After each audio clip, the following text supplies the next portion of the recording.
What is your name? Where are you from? And why are you here today? İsmim Osmanjan Rozi. Yurtum Şarkı I'm Türkistan. Osmanjan Rozi. I'm from East Turkestan. Since China occupied my country, the Chinese changed the name of my country to the Xinjiang Uyghur Autonomous Region.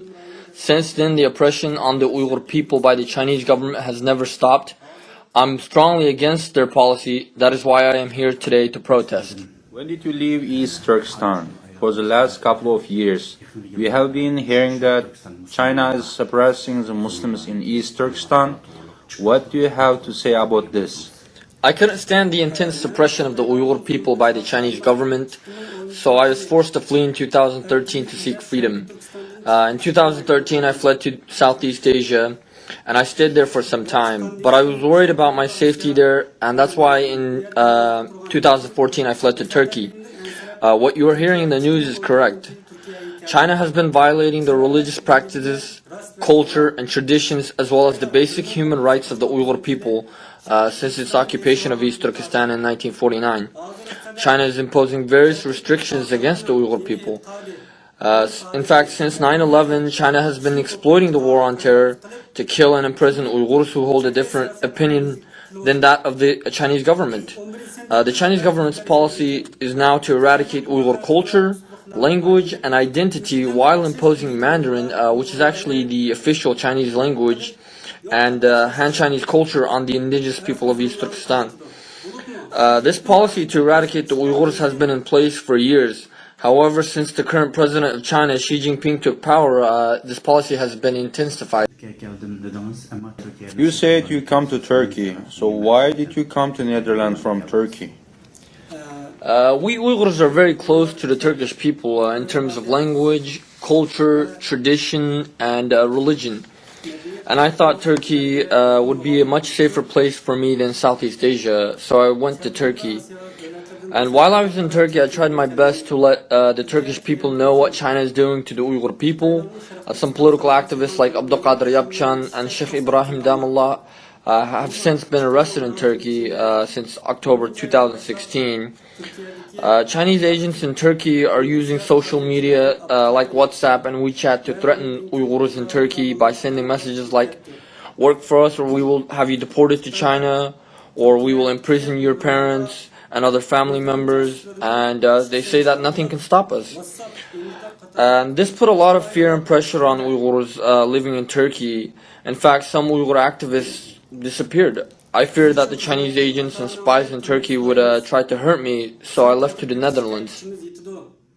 You said 9/11 was a good opportunity for China to crack down on the Uyghur people.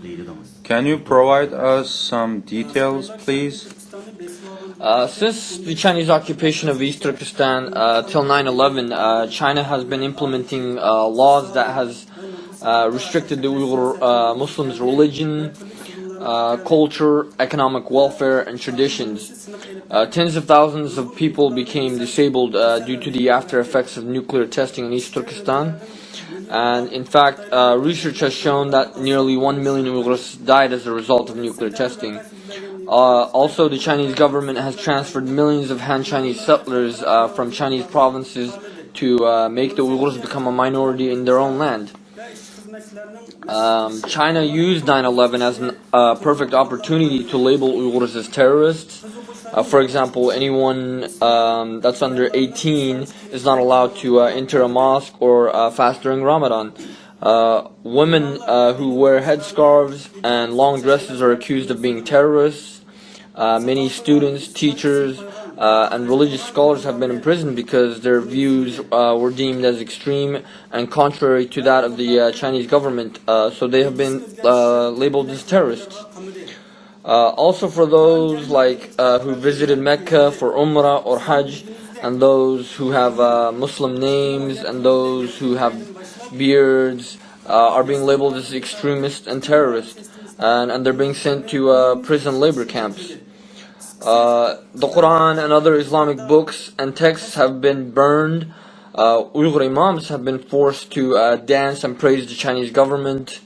And as you may have heard, since July of this year, the Uyghur language has been banned from schools across East Turkestan. as usual, this is really hard on the survival of the Uyghur people and their identity. Why doesn't the international community and the Muslim world respond to China? Well, every year, human rights organizations and Amnesty International have published reports about China's human rights violations, including those in East Turkestan. However, this is not enough. I hope more things will be revealed to the international community. Speaking of Muslim countries, they often self-censor reports on the Uyghurs in East Turkestan as they have close trade relations with China. China rarely allows foreign journalists or any non-government journalists for that matter to report in East Turkestan. Social media and communication is heavily controlled and even blocked. That's why the Muslim world is unaware of the situation of the Uyghur people. Besides, some of the dictatorial governments in Muslim countries don't wish to anger China because of their own personal interests, so they don't allow any kind of news about Uyghurs to be published in their countries. I hope that Muslim scholars and Islamic organizations in Muslim countries make effort to let people know about the plight of the Uyghur Muslims. Some Muslim countries like Pakistan, Malaysia, Egypt, and the UAE have helped China to arrest Uyghur students and refugees who went there to study Islam and save their lives. But these countries have ruthlessly deported them to China. I think some of the media and news agencies in these countries receive money from the Chinese government as they continuously demonize Uyghurs in their reports, and that way so that the local masses don't have any sympathy or concern for the Uyghur people. To the international community and the Muslim world. Firstly, we're human beings. Secondly, we're Muslims. I wish the international community would understand our tragic situation. We urge the international community to press China to stop the suppression of the Uyghur people.